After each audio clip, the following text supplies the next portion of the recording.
In sports, the scoreboard doesn't tell the full story, but Netflix does. Stories about dads who happen to be world-class quarterbacks and a battle for the heart, soul, and direction of the multi-billion-dollar business of F1. Whether you're a diehard fan or you're brand new, Netflix has the stories for every type of fan. You can watch these incredible sports stories like Quarterback, F1 Drive to Survive, Untold, and many more now on Netflix. Need a holiday gift that will keep her sparkling all year long? Right now, Blue Nile, the original online jeweler, is offering 30% off select jewelry. With experts on hand 24/7 to provide guidance, you're sure to find the perfect piece. And now there's even more to love about shopping at BlueNile.com. For a limited time, get 36-month special financing on minimum purchases of $1,000. Restrictions apply. See BlueNile.com for details. That's BlueNile.com. This episode is brought to you by Columbia Sportswear. It's snowing again, and that wind chill is killer. But you're not worried about that because you shop the Omni Heat Infinity Collection. It's warmth perfected with tiny gold dots that reflect your body heat inside and protect you from the cold outside. No snow or chilly temps can stop you now. Go out anyway. Shop the Omni Heat Infinity Collection now at Columbia.com/infinity. Serie A Chronicles is a Media Chronicles production.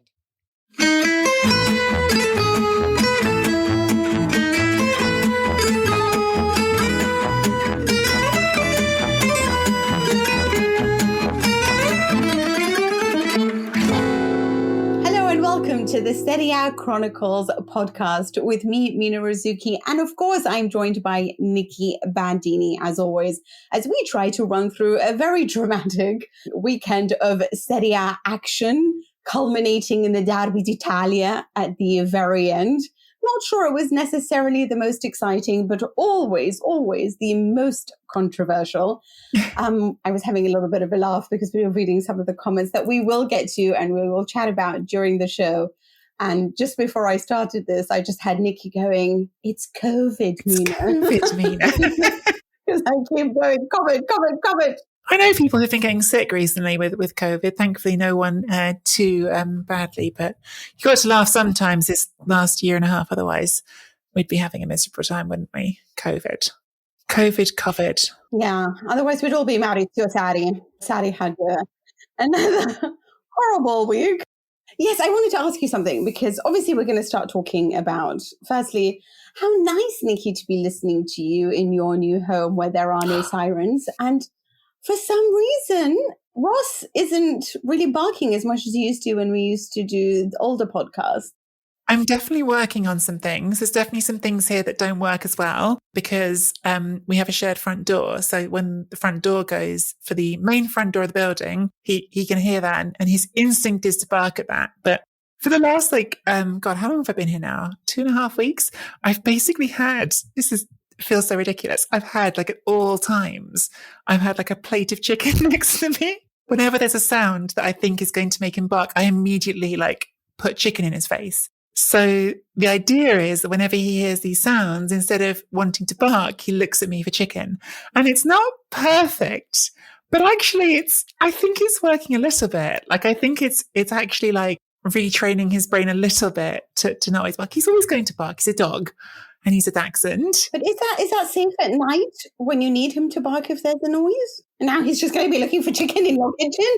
I mean, it's a fair point. If I overtrain him, maybe he'll stop doing his job as a ferocious guard of the property. I'm sure listeners will still hear him at some point, unless producer Simon is on top of editing him out of everything. Poor producer Simon, he's got so much work to do. Quindi viene espulso Simone Inzaghi e adesso tutto pronto. Dybala contro Andanovic, parte Dybala al tiro, rete!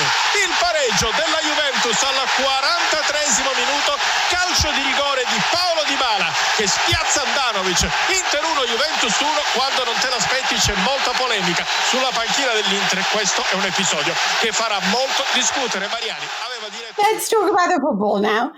Started with the Derby d'Italia, and I was going to ask you if Antonio Conte is watching this yes. in his home, who's he supporting? Who's he? Oh, Inter Juventus. Oh, that's a great question.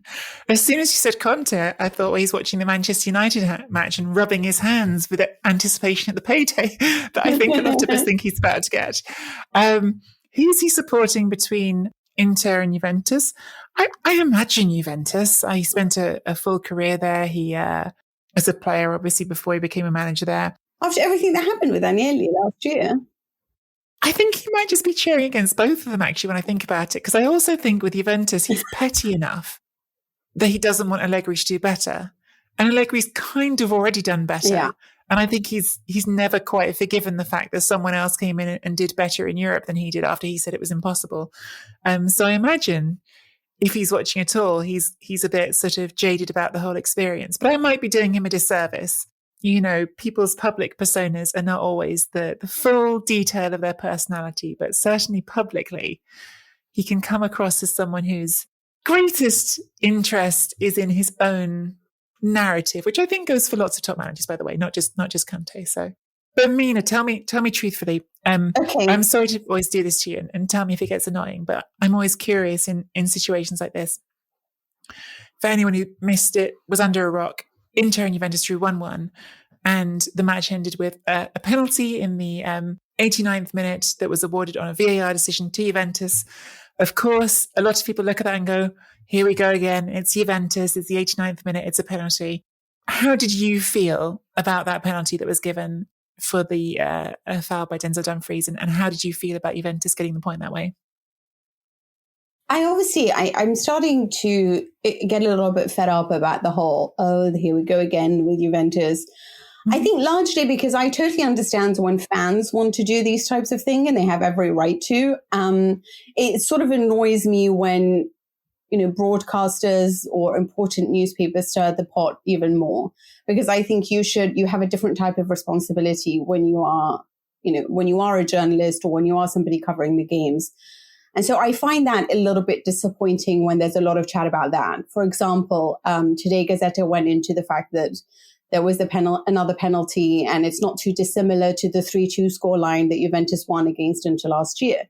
And yet what wasn't mentioned was the fact that Juventus played in 10 men for 40 minutes, that Gazzetta at the time had said was too harsh of a booking for Bentegodi. They also didn't mention that, Lukaku scored a penalty that wasn't a penalty. Yes, Cuadrado's penalty was certainly not a penalty. But you have to provide context, and that is your responsibility if you are somebody who is trying to explain this to the fans. And so I do get a little bit fed up because we are trying to move away from all these conspiracy theories, and they are being stirred by the very people that should know better. But as a fan, if I'm watching this, I'm thinking to myself, if I was an Inter fan, I'd be really gutted. Because honestly speaking, I know that Dumfries is clumsy, and I know by the very, very letter of the law, you can maybe say that is a penalty. But for me, it's far too harsh. I didn't understand it, and I would have been very upset. So I can totally understand Simone Inzaghi's reaction. Although for me, Simone Inzaghi is like the kind of man that you sort of find on a dating app who looks at you. It sounds so crazy, but he's this really lovely. I want to know where this is going. I feel like he's just this kind of really lovely guy who just wants to find love and run across the beach. And I don't know why I have this impression of him. So when I see him get so angry, I'm always a little bit mystified by it, because he really does get angry. We've all come across people like that, though, as well, who, give it the loveliness 90% of the time, but then when they lose their temper, it's epic. But overall, I just kind of also thought there is a point where you have to say, honestly, Allegri played this game pretty badly. And actually, I felt for Simone Inzaghi, and I do think that he had to take Perisic off. So I do understand. I know it's Dumfries. I'm not sure that I agree with the Sanchez coming on, but I do sort of understand that substitution. So I don't want to go too hardcore on him. And if anything, I think Allegri played it wrong to not play Dybala and Chiesa for a little bit longer than that. But my issue with all of this is that you have to, as Inter, also take responsibility for falling so deep and perhaps not trying to get a second goal that closes this game. I know you're working on preventative marking, and you did a very good job defensively.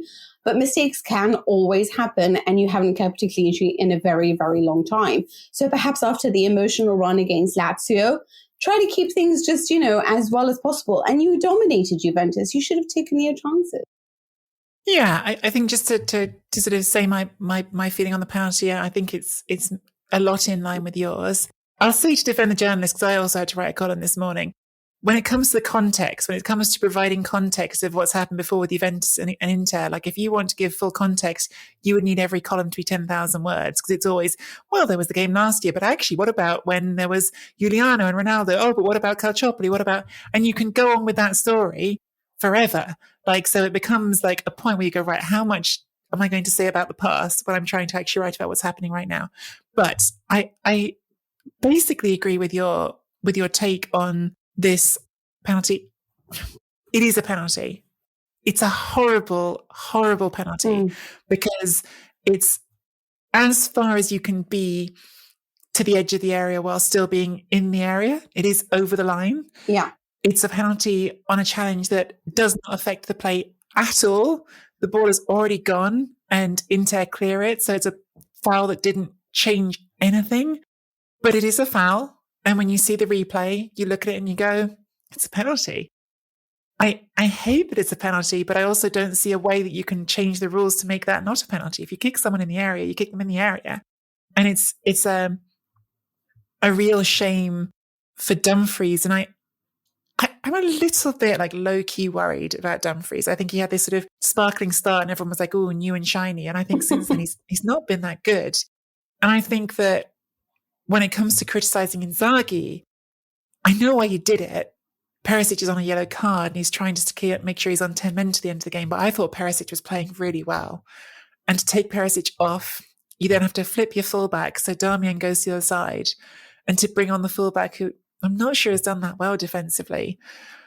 You don't expect to get punished in this way, this hard. I agreed with what Inzaghi said at the end, that that was the only way Juventus were going to score. I didn't feel like Juventus had really threatened to score.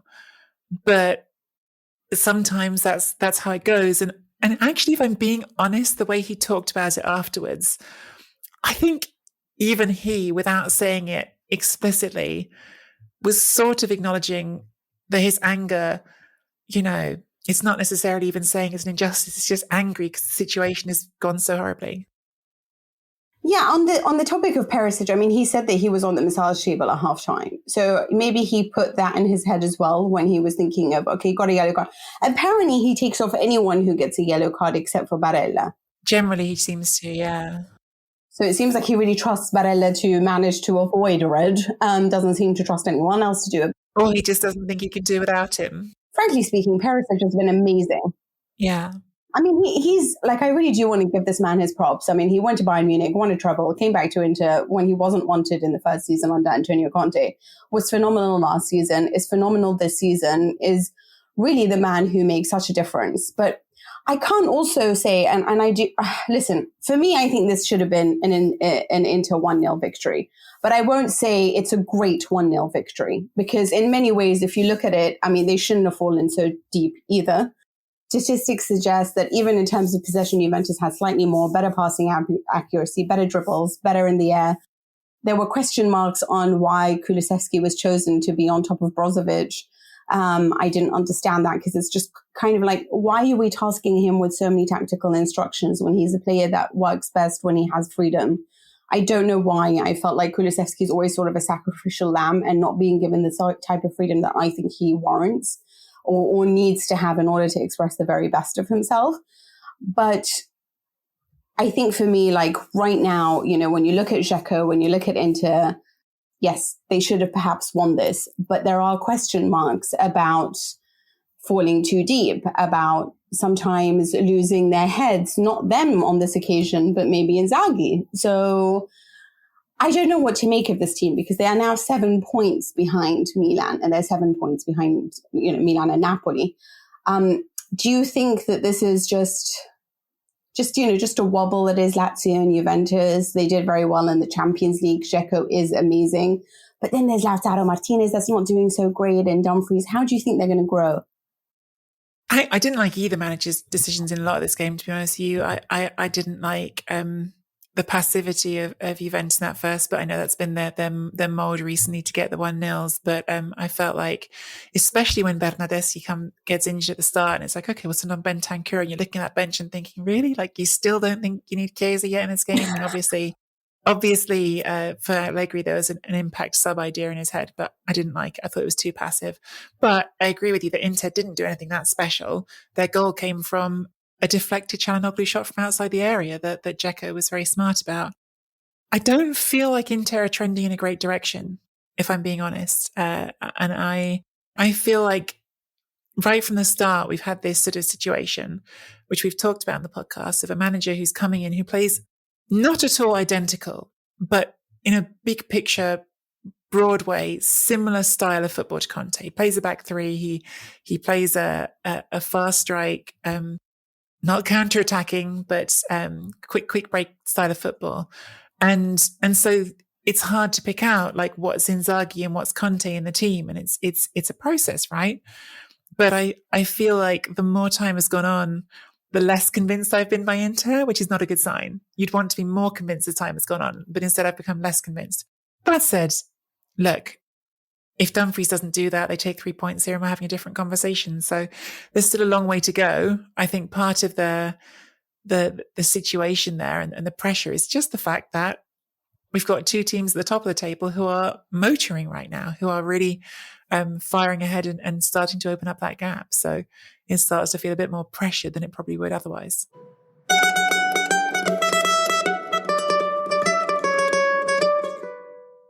I was so excited for Sunday night because we had two really, really big games on paper. We had the Derby d'Italia, and right before that we had Roma against Napoli. And for me as a spectacle, both games were a little bit disappointing. I didn't have that sort of thrill that I was expecting from the football itself. It was really cool to see the Derby d'Italia at San Siro, not yet allowed to be full capacity, but 56,000 fans or so. It felt like that game again, right? Which it hadn't done during the pandemic when you have to play in an empty stadium. So that was cool. The football for me didn't quite live up to it. And I think for that reason, Mina, rather than talking about Roma and Napoli next, we should talk about a less obvious game, but a game that was brilliant, which was Verona thrashing Lazio 4-1. Tentativo di lancio Simeone, il tiro di Simeone, il gol del 3-0, tripletta di Simeone, Verona 3, Lazio 1, il controllo con il destro, ha lasciato sfilare saggiamente il pallone, il quarto gol, poker del Verona firmato di testa da Simeone, classica azione di contropiede e partita che possiamo definire a questo punto chiusa. Qui si gioca il secondo dei 5 minuti di recupero. Hellas Verona 4, Lazio 1. I'll be honest with you, I'm always somebody who's going to enjoy the coaching more than I enjoy the performances of the player, but he's oh my God, he was fantastic. It was almost like, you know what he's like? He's either like London buses or the Pringles, you know? It's like once he starts, it just doesn't stop, you know? It's just non-stop, this side, that side. He was just on fire. And there was so much that I thought was interesting about this because every single sort of broadcaster, media outlet, commentator of this match chose a different angle. And somebody, you know, people were talking about Igor Tudor and the type of football he's playing. Others are talking about Giovanni Simeone and him dying to make it a difference. And there was others who said, you know, well done to the sporting director of Verona who took Caprari and Simeone when no one else wanted them in the summer, you know? And it was a bet that paid off, but it was very much a one-man show. He's done this before. When he starts, he really goes for it. So I think he did it when he was at Florence, but this was absolutely phenomenal. But I am a little bit, if I'm the one who is writing a piece about this, I would say to you that this is very much Igor Tudor, his wonderful ability to just play a low center of gravity, close the spaces, provide so much balance, and just ruin Sarri's football. And I think he had the perfect poison and the most devoted man up front. And I do think Caprari was also magnificent in this, to just destroy a team that I have no idea who Lazio are at the moment. You must have really enjoyed Simeone though. I'm enjoying your Pringles analogy. London buses I've heard before, but now I'm just thinking, who's been sprinkling Giovanni Simeone with football MSG? Because that's the secret, right? I mean, I don't know if that's actually true. I might be spreading terrible information about Pringles, but it's true. When you open a can of Pringles, you're in trouble, right? Like, you're going to eat the whole thing. And Simeone is you're right. Like, he's definitely feast or famine. This was extraordinary as a sort of moment because, of course, his dad played for Lazio, helped Lazio win a league, and he said it himself. This is a club, Giovanni Simeone. This is a club that he has always revered. Lazio. Lazio was the club that he grew up thinking, oh, it's Lazio. You know, they're like the super club in his head. And so to smash 4 goals past them, and I don't know. It could be that we don't hear from him again for the next 2 months, but I definitely think he's one of those players who is in an opportunity and a moment in his career where he might just be about to take a step forward. I think when you listen to him talk about his career, he said himself that he feels like he didn't necessarily, and this will surprise people because, of course, he's Diego Simeone's son. He didn't necessarily put everything that he could have done into things before, but this summer he was in the gym, even on his honeymoon in the Maldives, and he was talking about how he's lucky that his wife is as keen on the gym as he is, which brought me into mind of a wonderful Javier Zanetti story. I would have punched him, but sure. You would have what?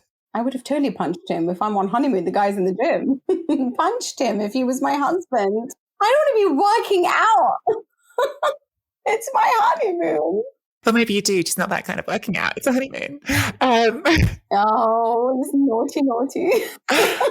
Right, got that. I don't cut this out, producers. I'm just saying it's a honeymoon. Okay, there's more than one way to have a workout. Absolutely. It put me in mind of, do you remember, because Javier Zanetti, like, of course, is like the iconic work hard footballer in all of Serie A history, I think, certainly like in my head. And I remember like him in his autobiography, he talked about like on his wedding day, he brought a pair of trainers, he snuck a pair of trainers with him. And then like between the service and the reception, he was like, is it all right if I go for a run? And, but the even better story was that there was a time when he'd gone on summer holiday with his wife, and she had booked the hotel and she hadn't checked if it had a gym, and it didn't.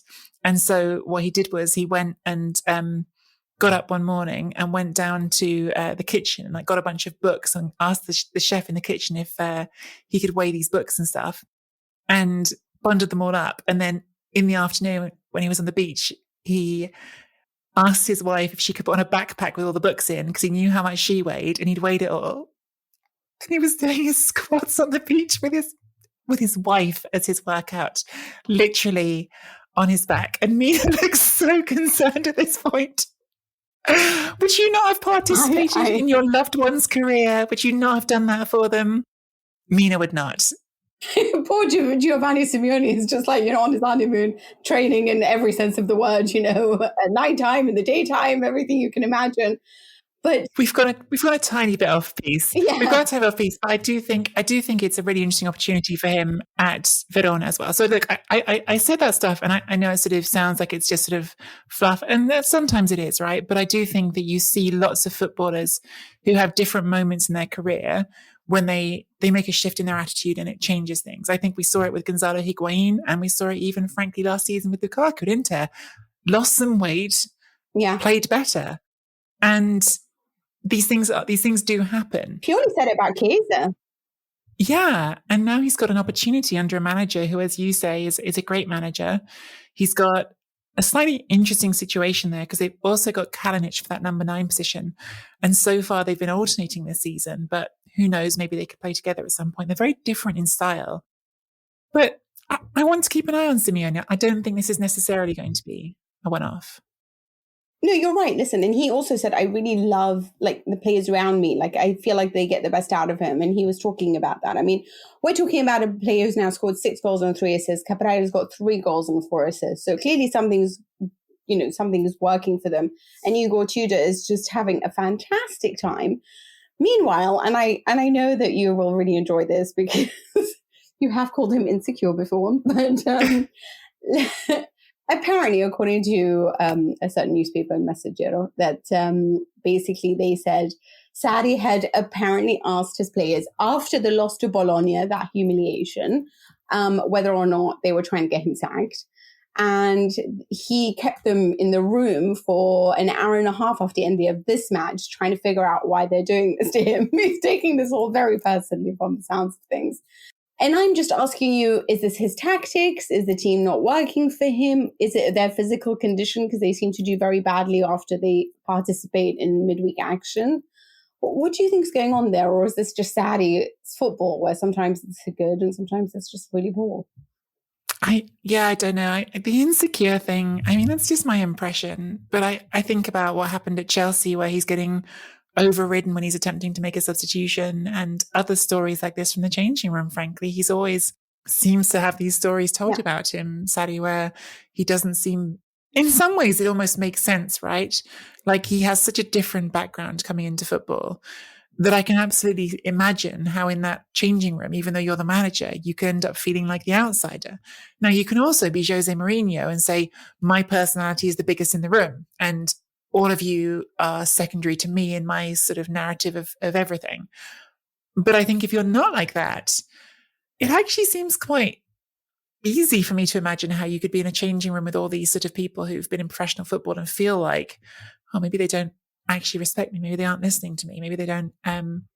But it's slightly conjecture, but this story certainly does not smack of a manager who's in charge of the situation, does it? Like a manager who's in a good spot does not walk into their changing room and ask their players why they aren't listening to him and why they don't respect him. And I he's like, we'll get on to Mourinho at Roma, but he's having almost exactly the opposite experience to Mourinho at Roma, where he can win the big games and he can't win the rest of the games. And in the long run, I don't think either of those is going to be good enough. So you have to get better if you're Sarri at winning all of these games, and losing 4-1 it's never good, even against a team that, as we've just said, we think is going to be upwardly mobile under Tudor.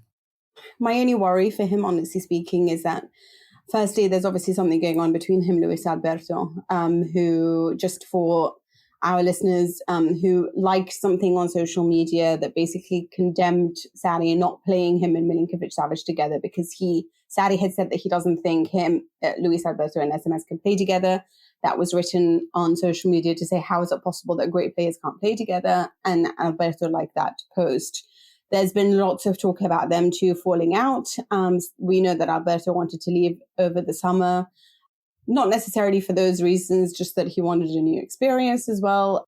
And then there's just been other things. I look at this team, I feel like physically they're not what they were, like a robust, tackling, tough, solid team that they were under Simeone and Inzaghi. There could be a bunch of reasons for this. They are trying to be more capable with the ball, but I do worry if this is the right choice. And now they've been put into, what do you call it, a retreat, Nikki? It's a very classically Italian thing to do, to go into retiro, and like have it's like a sort of mid-season training camp where instead of going home to your family at the end of the day, you have to stay together. I would call it a retreat, but not like a fun retreat. We'll just leave that there and hope Sarri figures it all out. Just take a little interlude here, Mina, to say thank you to our lovely supporters on Twitter and supporters who have dropped in to make financial contribution to the show. You're all massively appreciated, whether you're making a contribution or not. And by the way, frankly, we just like having you here, but very kind of you to contribute where you can. Got a tweet from B. Hamilton on Twitter, listening to how they address the first question in this week's Chronicles Q&A. Chronicles Q&A episodes come in between these main episodes, by the way. So she says, listening to how they address the first question in this week's Chronicles Q&A, Ray banning racist fans from the stadium just confirms that Serie A Chronicles is one of the best out there, intelligent, considered, and articulate top-tier podcast. That's so lovely, V. Thank you so much. That is very lovely. I want to read one that made me laugh because I feel like there's a connection there. This is from Frank Italo Ossi. I was so excited to see you join forces in launching your very own Serie A podcast. Loving the show, your collective footballing minds and analysis, and the humour. COVID. Nikki, I'm never going to let this down. She says COVID, I swear. Big props from Sydney, Australia. I love international fans. Actually, I love fans from everywhere. So thank you so much. And there's a few more here. We've got Guzzo says, enjoy the pod, and in bocca al lupo, to which I can only say crepe. Crepe lupo. But thank you. And also want to read one out from Frank. Loving the pod so far. Keep up the great work. Thanks, Frank. And I swear to you, a limerick will come at some point. I just get sent these really late, so I don't have time to do them. But I swear to you, they will come at one point. And now I have a few, so I'm already going to start one this evening. But remember, you can make a one-off contribution via serieachronicles.com/supporter. Serie A Chronicles is also looking for our own sponsors to ensure the show's success. So if you have or are a business that is looking to reach audiences in the UK, United States, Australia, Ireland, and beyond, wherever really, send an email to the Media Chronicles team, marketing@mediachronicles.com.au.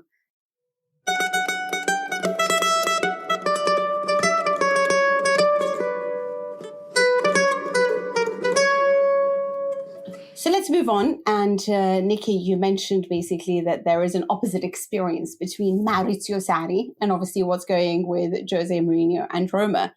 Now, I'm not gonna lie to you. I decided to watch this game despite the fact that there were some rather tasty selections from different leagues going on at the same time. And I kind of regretted it because I was like, this is so drab. Ended 0-0. Napoli obviously have now stopped winning. But what did you think about all of this? Are you disappointed a little bit that it ended in 0-0? Did you think somebody should have won this? Or did you think that was a very fair scoreline considering what we saw? No, I think the scoreline reflected the game. I felt like if anyone was going to win it, it would probably be Napoli, but only because I thought Victor Osimhen might do something at some point, which actually he did at the end of the game when it got disallowed. I don't even know what to say about this game, Mina. I found it a real disappointment. Perhaps it's the sort of game that we have seen from Mourinho's teams in certain big matches before. Perhaps it's a game that Mourinho felt like his team needed to deliver after getting absolutely trounced in the Europa Conference League by Bodo Glimt, 6-1, an astonishing result in the Europa Conference League. And Mourinho sort of coming off the back of that game by basically throwing everyone outside of not quite his first 11. I think he said 12 or 13 players, but basically everyone outside of that under the bus, even though some of those players were on in the second half of that Bodo Glimt game. I felt like it was a just uninspiring game from both teams. And to be fair to Napoli, drawing 0-0 away from home after 8 consecutive wins against Roma, it's not a bad result. So from their point of view, they might have just come here and thought, well, if they're not going to show any ambition, we can play this game and we can wait and see if we can get a goal through our brilliant centre forward who quite often makes something happen. But I don't know what to say about the game so much almost. I think that the conversation here for me is about Mourinho and his already in October being at this point where he's throwing half his squad under the bus. Are you shocked by this or not? I'm not shocked. I think it was a question of how long it might take for it to happen. I'm slightly surprised it's happened this quickly.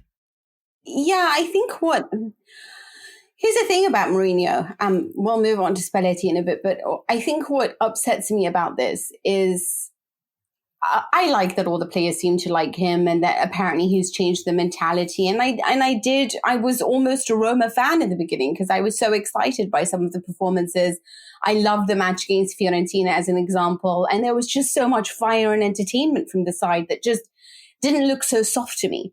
There's just been this nonstop conversation about Roma not winning the big matches. And now I just feel like there's now this hoodoo that's hanging over them. But it doesn't really matter. Just try to do the best you can and just forget about these big matches, And I wonder whether that's something that's playing into them. But I think what's upsetting me is that sometimes people didn't appreciate Paulo Fonseca and everything that he had done.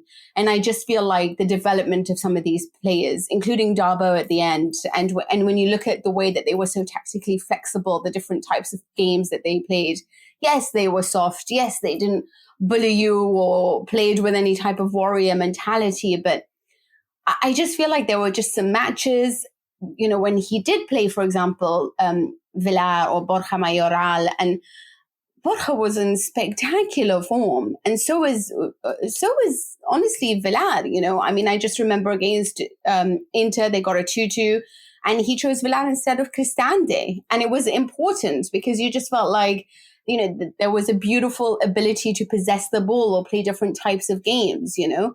And he just rotated, and it just seemed like they had an identity, but he could play whoever and use the full squad in a way that Jose Mourinho is not doing it. And he's blaming them, despite the fact that he chose to play a bunch of players who barely had any minutes in their legs all together in a Europa League game. That's not it. Okay, they're a team that's not spectacular, but it is a journey. It is the Europa League. It is a team that you have very little knowledge about. It's not even the Europa League, Mina. It's the Europa Conference League. Sorry, it's the Conference League. I'm so sorry. You're right. Absolutely. And then you shove them all together. Obviously, they're not going to do well because there's no chemistry, tactical understanding, nothing.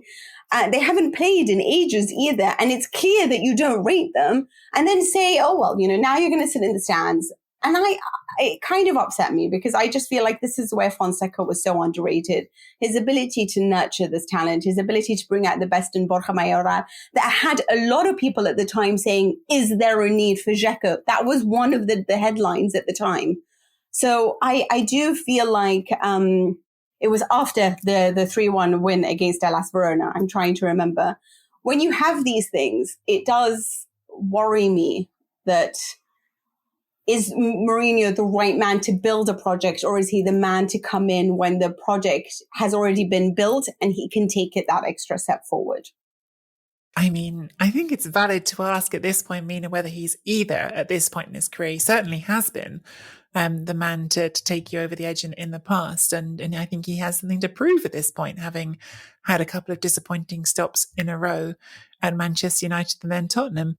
The thing of alienating his own players is not actually at all new. I think even if you go back to when he was at Inter on the way to the treble, the way that he handled Mario Balotelli, for instance, was very hostile. And even within that squad, Balotelli became this sort of persona non grata, even though he was playing sometimes. What seems so sort of dangerous about this is, first of all, that Balotelli thing was happening after they'd already won a league title, when they're on the way to a treble, and it's one player. This is not when they'd already won a treble. They were on the way to a treble. They'd already won a title. The situation at Roma is nothing like that. You're trying to build something out of not nothing, but something new, essentially. You've got a lot of new players there. It's not still talked about that much, I don't feel like. But Mourinho, there's 100 million euros odd worth of investment in that squad this summer. And this does not seem to me like how you build a sense of collective team identity, a group that wants to work its butt off for you and do things. And it's such a contrast with Stefano Pioli at Milan, who of course is top of the table and making this wonderful nurturing atmosphere that I want to get behind. This Mourinho mindset, to me, doesn't feel nice. But look, the proof is in the pudding. If Mourinho does this and goes and gets them into the top 4, fair enough. You know, that's what Roma haven't been able to do recently. The issue is when you're doing this and you're not getting good results. And it's funny, like, I was correcting you on the Europa Conference League there, in part actually just because I think it's important to consider the fact that I think Roma really want to win that, and they can. That should be a competition that they can win. There's about 2 or 3 other teams in that whole competition who should consider themselves even in a bracket with Roma as the favourites to be able to win that competition.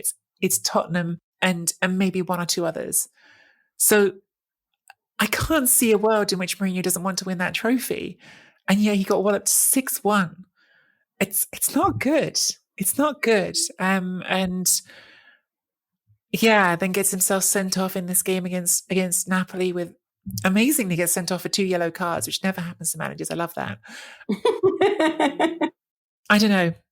It feels worryingly like we've reached Mourinho's bad Mourinho way too soon. Like, it's going to come sooner or later, but did you expect it after 2 months? Not sold. I sort of sometimes enjoy some of his defensive tactics, the low center of gravity, the deprive the opponent of every breath that they can possibly take. And Abraham had a great chance to score and they didn't take it. But I also feel like for Napoli, this was a game that what I liked about it, and here's the thing that's making Napoli for me, a team I'm starting to like a little bit more. On a psychological level, I feel like they're improving because you felt like Roma were trying to take this into making it more of a battle and a fight on the pitch. And I felt like Napoli were trying really hard not to fall for it. They did get sucked in the end because not because they became overly emotional, but perhaps didn't get the win. And that's the way I can say that. But I do feel that they are managing their emotions. They are remaining disciplined throughout. And for me, that's credit to Spalletti. I mean, we've seen them under Ancelotti. We've seen them under Gattuso. And they've had these problems. And yet now they just look like a side that, don't come for me. I'm just going to continue doing what I can. We've got Osimhen up front who just never gives up, no matter what you try to do to him. Got the ball at the back of the net, like you said. And he really is, frankly, for me, like the best players out there. But I was a little bit upset that Spalletti was booed so heavily. And I just feel like people don't appreciate just how much he did for Roma, how much he did for Italian football. And I'm really happy for him that he's doing so well for Napoli, because I feel like more than all the other tacticians, and even when he was at Inter, people are like, oh, Conte's such a step up. Well, Conte got different things that Spalletti didn't get. So, and I really feel like people need to remember that. He had a horrible dressing room. Marotta just arrived. He couldn't yet clear it out. And it was just madness all over the pitch. And he set the foundations to what then became a title-winning team as well. So I do really love him. And I'm really sad that I know there's obviously something against Totti, but I am a little bit sad that he got booed. Yeah, it's all about Totti, actually, I think. I think their relationship is it is a sad one. It makes me sad because I think even I was talking, wasn't I, about Totti's book the other day. And in that book, you see it in the first chapter where he encounters Spalletti. They love each other. They get on brilliantly. He helps him as a footballer a lot.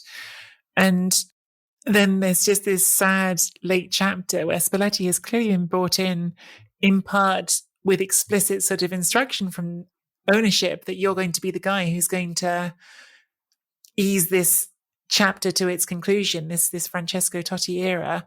And I think that there's no manager in the world who could have done that well, if I'm being honest. I think Totti was so unwilling and so unready to walk away from football at that point and to walk away from Roma that any manager who was trying to do that could not have handled it in some magical way that would have made the player happy. I think it was an impossible task. Now, maybe there are other managers who could have done things in certain situations more sensitively. I think in the book, there's clearly certain particular things that Totti is very bitter about. But I don't think there's anyone who could have done that well. I'm doing air quotes, which of course no one can see because it's a podcast. I just don't think that's possible. And it's sad. It is sad because, like you said, he was an extraordinary manager for Roma. And I think he's doing great work at Napoli. It's a long way to go, very, very long way to go in this season. But he's doing great work so far. And as I said at the top, I think drawing away to Roma, it's a better result for Napoli than it is for Roma, especially in the context of where they are this season. Because for Napoli, if that's going to be the first points you drop all season, there's worse ways to drop 2 points. Yeah, absolutely. For teams that aren't necessarily, they are depending on Osimhen, but so are Fiorentina, who, depending on Vlahovic, who had yet another phenomenal performance despite some boos from the Curva. Fiorentina won 3-0 against Cagliari. Walter Mazzarri once again showing us the beauty of his game. I'm being sarcastic.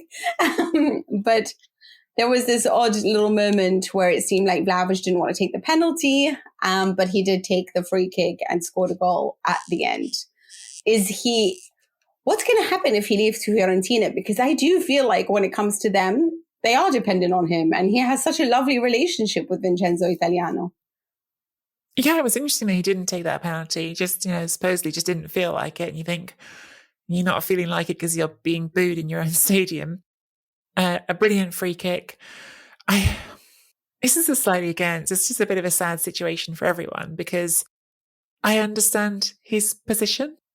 He's a young footballer who knows he's got a strong market, who knows he's got opportunities waiting for him at other clubs, who knows his talent.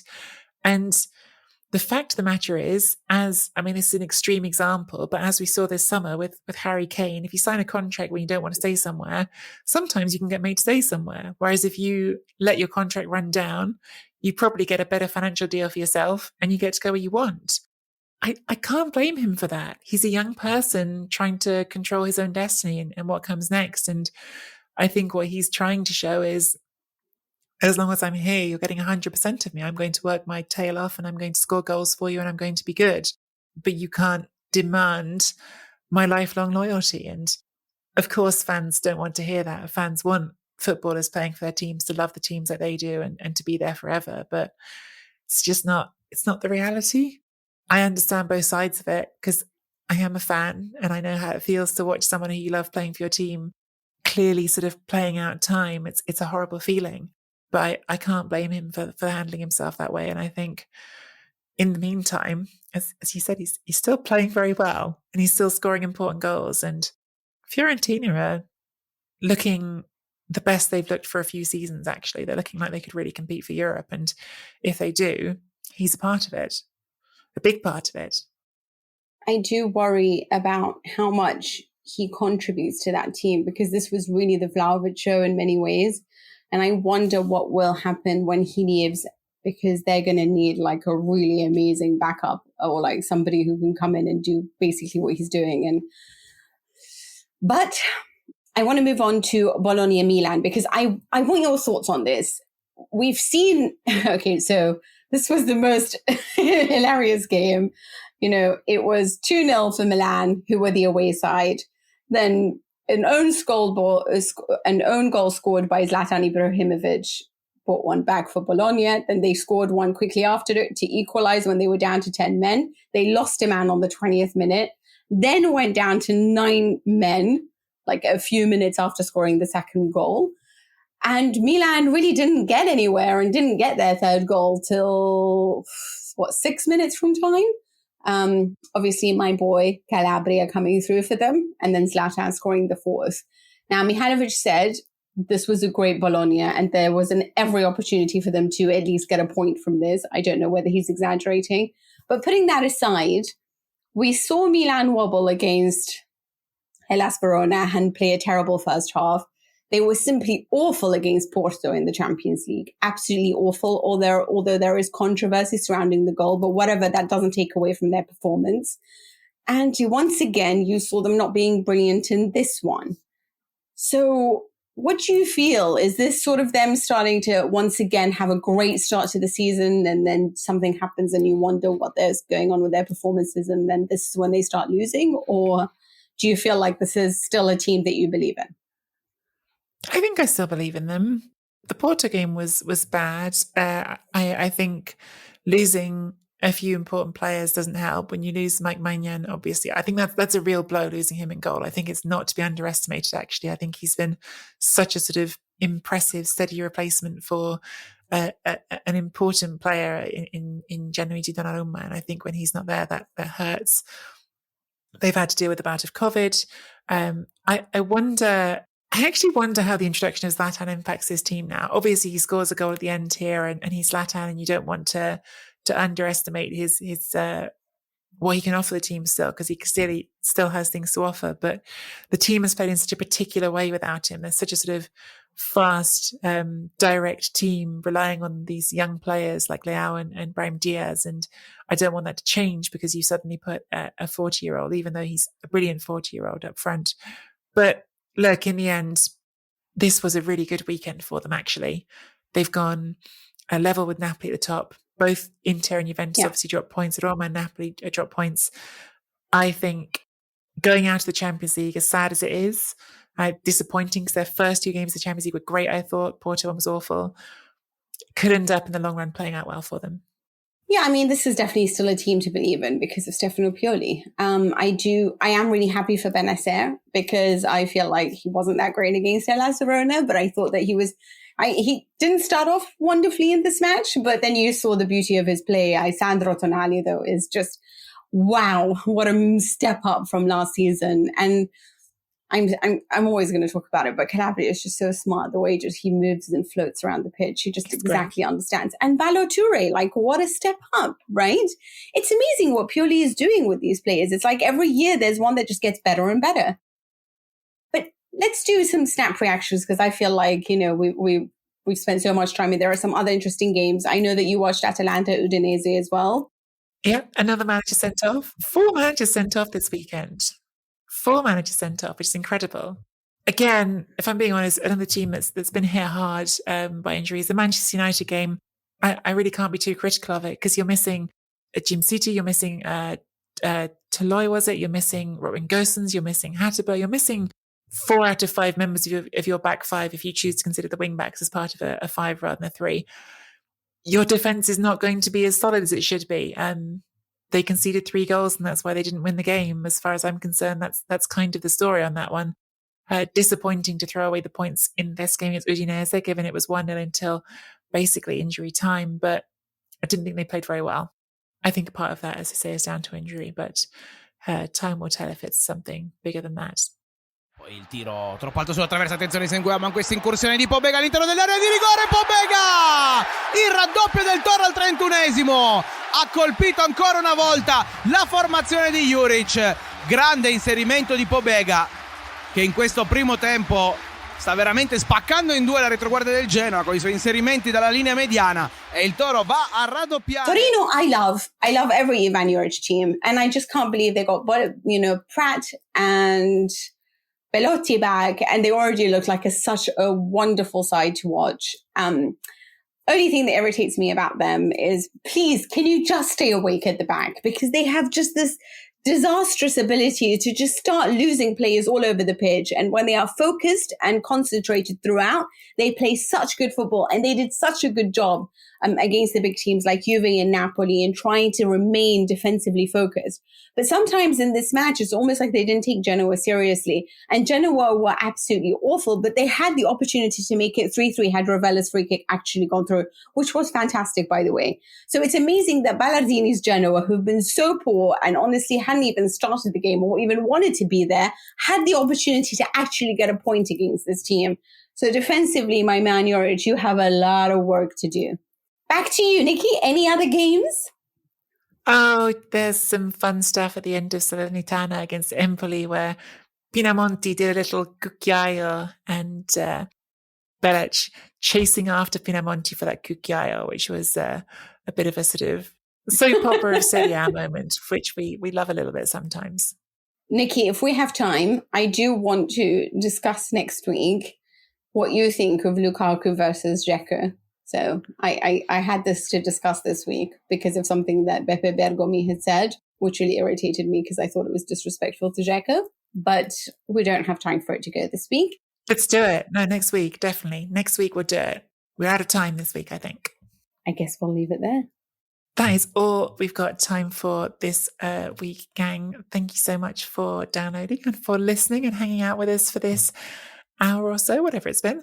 There's a midweek round coming up in Serie A, so by the time you listen, it could already have started because it goes from Tuesday through to Thursday.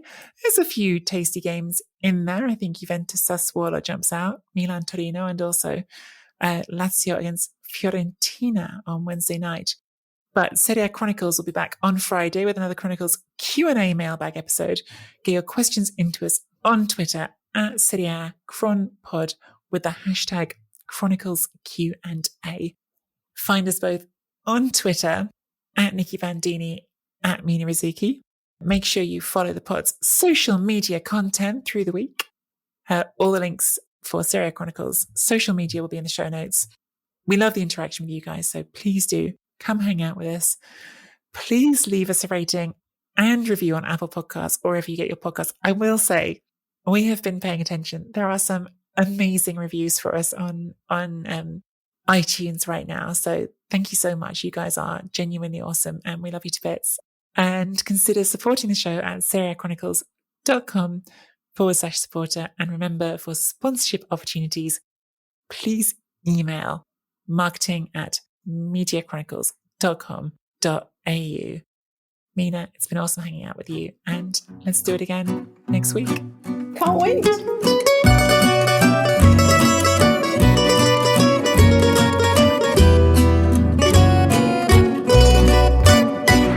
Carnevale. Berti di prima su Donadoni che gira in mezzo, finta di Vialli, c'è Giannini, tira e gol! Gol di Giannini, grande azione dei nostri e Giannini, vedete, esplode di gioia. Azzurri in vantaggio al primo affondo con Giannini, tutto molto bello.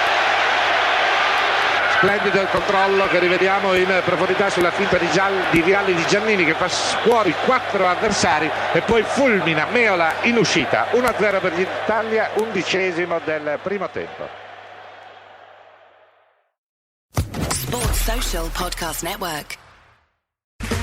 Okay, round 2. Name something that's not boring. A laundry? Ooh, a book club. Computer solitaire, huh? Ah, oh, sorry, we were looking for Chumba Casino.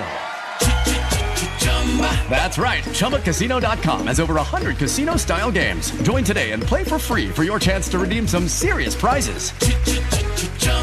ChumbaCasino.com. No purchase necessary. Void where prohibited by law. 18+ terms and conditions apply. See website for details.